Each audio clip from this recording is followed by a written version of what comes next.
ఈ మధ్య సాయిబాబా గురించి చాలానే చర్చలు జరుగుతున్నాయి. దేవుడా కాదా అని వాదనలు జరుగుతున్నాయి. కానీ ఒకసారి మనం నిజంగా ఆలోచించాలి.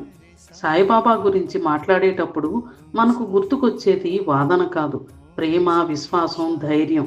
బాబా ఒకే విషయం చెప్పారు: మనిషి మంచి అయితే చాలు. మతం, కులం, భాష అనే తేడాలు మనుషులు సృష్టించిన గోడలు.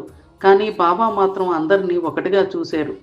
ఆయన శ్రీరాముణ్ణి, శ్రీకృష్ణుణ్ణి గౌరవంగా కొలిచారు. అదే సమయంలో అల్లాహ్ మాలిక్ అని చెప్పి అందరినీ ఒకే ప్రేమతో చూశారు. అంటే బాబా చెప్పిన సత్యం ఒకటే, దేవుడు ఒకడే, రూపాలు మాత్రమే వేరు. ఆయన మనకిచ్చిన రెండు అమూల్య వరాలు: శ్రద్ధ మరియు సబూరి. శ్రద్ధ అంటే దేవునిపై నమ్మకం, మన పనిపై నమ్మకం, మన మంచితనంపై నమ్మకం.